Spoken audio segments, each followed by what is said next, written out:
Well, hello, folks out there in YouTube land. Got a big show lined up for you. Let's get right on into it. All right, folks, going to have a portal and recruiting update.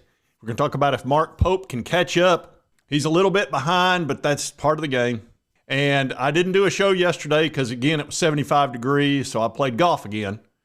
He's got a beautiful backswing. Dad, oh, he got all of that one.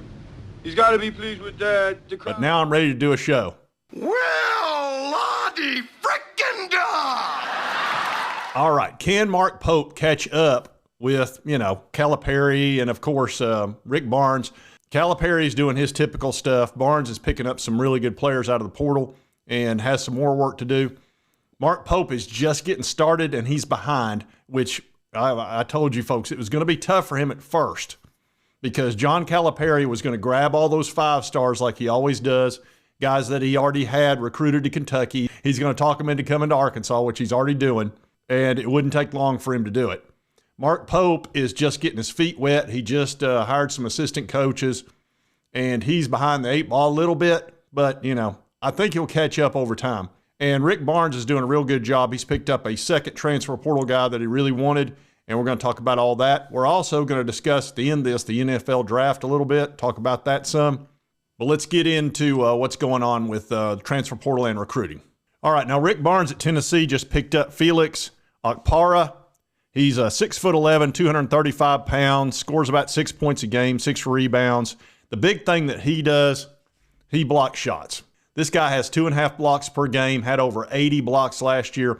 He's a terrific defender. He's a rim protector, which is really an issue for us last year. It's what put us out in the Elite Eight. We didn't have a rim protector. We didn't have a guy that could go up against that freaking Zach Edey, who is just, I cannot stand Zach Edey. God, he took a big dump in our Cheerios. Damn it, I hate that Bob Barker. Okay. But anyway, this guy is 235 pounds, 6'11", and a great defender. And he's the type of guy that's not going to get pushed around inside at all. And Rick Barnes loves that. So he's not only picked up Okpara, but he's also picked up Darling Stone DeBar. Now, he's a great player. 18 points a game, 7 rebounds, 6'8". He can play the wing position. His job is to obviously try to somewhat replace what Dalton Knecht did, which is impossible. Dalton Knecht was the best player in the country last year, and that was a fantastic season. I really enjoyed watching that guy play. He was just incredible. He's good. He's real good. The name is Dalton. And really clutch, too. He tried to win the game for us against Purdue. He literally tried to put the team on his back and carry him to victory, and he darn near did it. Roadhouse. But Darling Stone is the type of guy that can almost do that as well, and we're working on some other guys that we really need to pick up. Another one would be Igor Milicic out of Charlotte. He's 6'10", 225. He scores about 13 points a game, almost 9 rebounds a game, and shoots 37% from 3. So at that height, he can create his own three-point shot. Nobody can block him out there. So he'd be a really nice pickup for us. He'd help us with some rebounding, also help us with some shooting, because we're bad to go into a little bit of an offensive funk. Dalton Knecht kept us out of that last year, but we can't have that anymore. Hopefully with Darling Stone, he will be part of that as well. But Milicic would be a great pickup, and I think we're probably going to get him. The other fella that I'd love to see us pick up is Cade Tyson. This guy is a tremendous shooter, shoots 47% from three-point line, scores 16 points a game. Unfortunately, he's probably going to wind up in North Carolina. I hope not. I think he'd be a great pickup. Another fellow that we're really after is Chaz Lanier. This guy's a tremendous shooter. He would be a fantastic pickup for us, and he could help out Zakai Ziegler as well, playing the off-guard position. Probably one of the very best shooters in the country. And he's a Nashville native, so that would be a great – if we could pick up 2 of those last 3 I talked about, I think that would be huge. Milicic, Tyson, or Lanier. 2 out of those 3, and I think we're golden, really, for the Vols. Now let's talk about Arkansas and John Calipari. He's already starting to kill it with recruiting, which he always does. He's Mr. 5-star one and done, as we all know, and he's already picked up 3 of them. 3 guys that he had committed to Kentucky are now committed to Arkansas, which is exactly what I expected him to do. It's what he does. And you can see right here, all 3 of these guys are top 30 guys. They've got them listed here as 4 stars, but other services have them as 5 stars. I figure if you're top 30 in any of them, you're probably a 5-star. Carter Knox, Billy Richmond, Boogie Fland, all had been committed to Kentucky. Now they're committed to Arkansas. And Arkansas has jumped up to the number 5 composite rank overall in the country.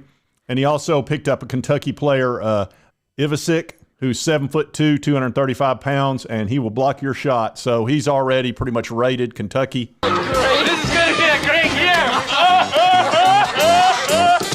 Which is exactly what everybody expected him to do. That's, as far as he's concerned, those were his commits. And he definitely wants some revenge against Kentucky, even though he was not fired. He feels like he was pushed out, and he does want revenge. And I will have my vengeance in this life or the next. And right now he's getting it, and he's going to get a lot of revenge at first. Now, long term, we'll see. But Mark Pope is really just getting started, and we'll give you a look and see where they stand. As you can see, they're ranked number 69th. They were ranked 2nd, so obviously all those decommits have really hurt their recruiting. They did pick up Travis Perry, who's a point guard, and he's a solid player. He's a top 100 player, a solid 4-star.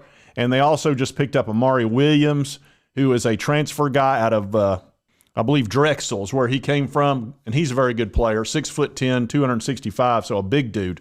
So, like I said, Pope's way behind right now, but he's got about half a dozen guys coming in this weekend, all transfer portal targets. And I fully expected him to get off to kind of a slow start. He almost had to. He's got to build his coaching staff, which he's done and did a good job of that. And now he's going after players.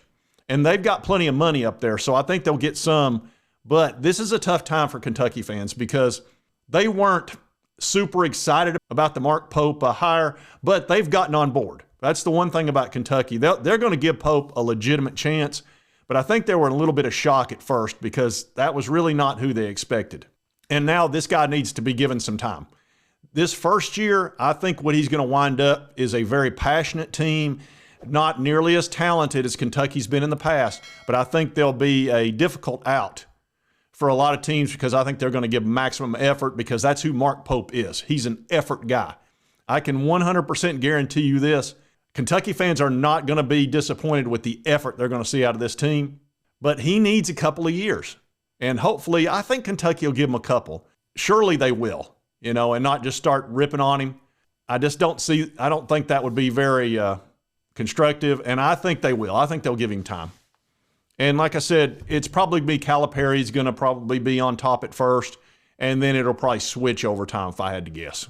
But anyway, just an update on those 3 teams and what's going on with the portal. And I do want to talk about the draft. Of course, Caleb Williams went first. We all knew that was going to happen.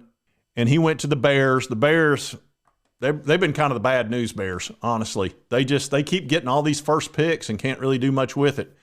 So we'll see. I'm not completely sold on him. They didn't have a very good year last year, almost kind of a debacle at USC. We'll see. But he's very talented, so he would have been my first pick too. Then Jaden Daniels out of LSU went to Washington. I think that's who I would have picked at number 2.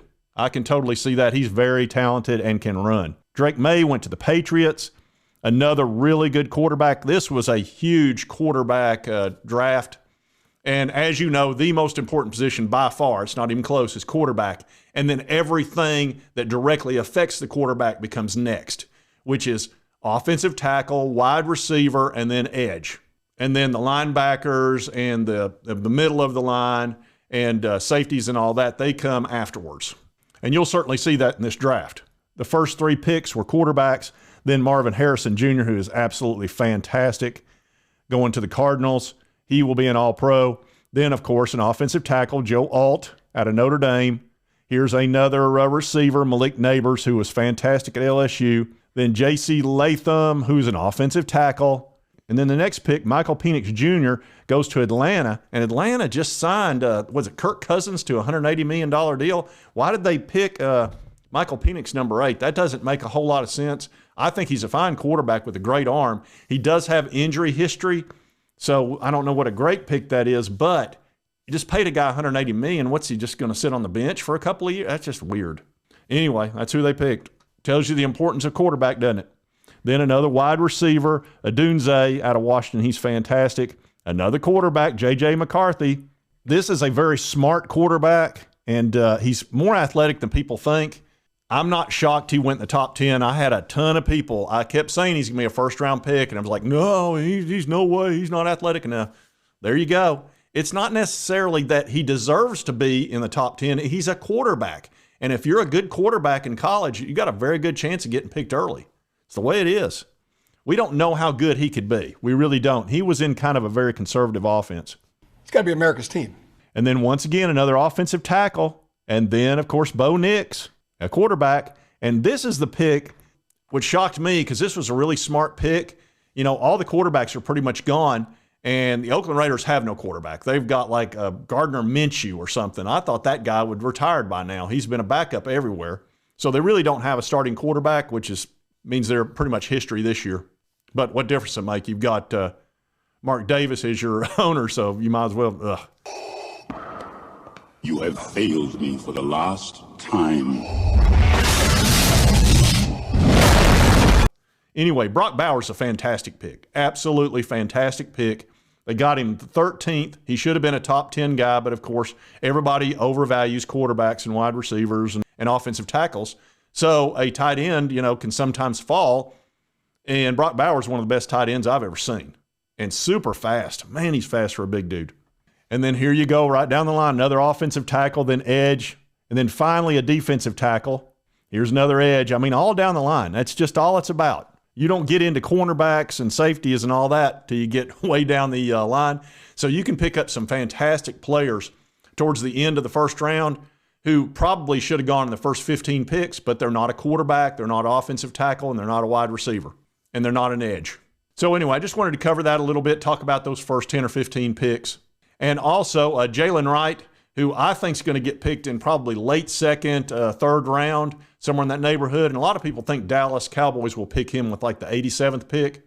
And Jalen Wright was fantastic for us, averaged 6 yards a carry, and he ran a 4.38 in the combine and just killed it. But he's being hurt a little bit because of our offense, the way it's set up. It spreads the defense out, and people feel like, oh, well, you know, he's only running against 6 in the box. You'll find out he's a very good running back. Anybody 210 pounds that can run a 4.38 and average 6 yards in the SEC, yeah, he's a heck of a running back. And he doesn't fumble the ball. He protects it well. They'll be happy with him. He's an absolute dog, man. I'm telling you. He'll put a hurting on those defensive backs they try to tackle him. Anyway, did want to cover all that good stuff. And our baseball team, geez, man, that Missouri game, man, 10-1, they're wearing it out. And if you've not subscribed, just hit this little button right here. It'll take care of it for you. It won't cost you a dime. It would help me out. I'd appreciate it. And right over here is the most recent video that YouTube thinks you'll enjoy based on your viewing history. And we'll see you next time on Sports Talk Jay.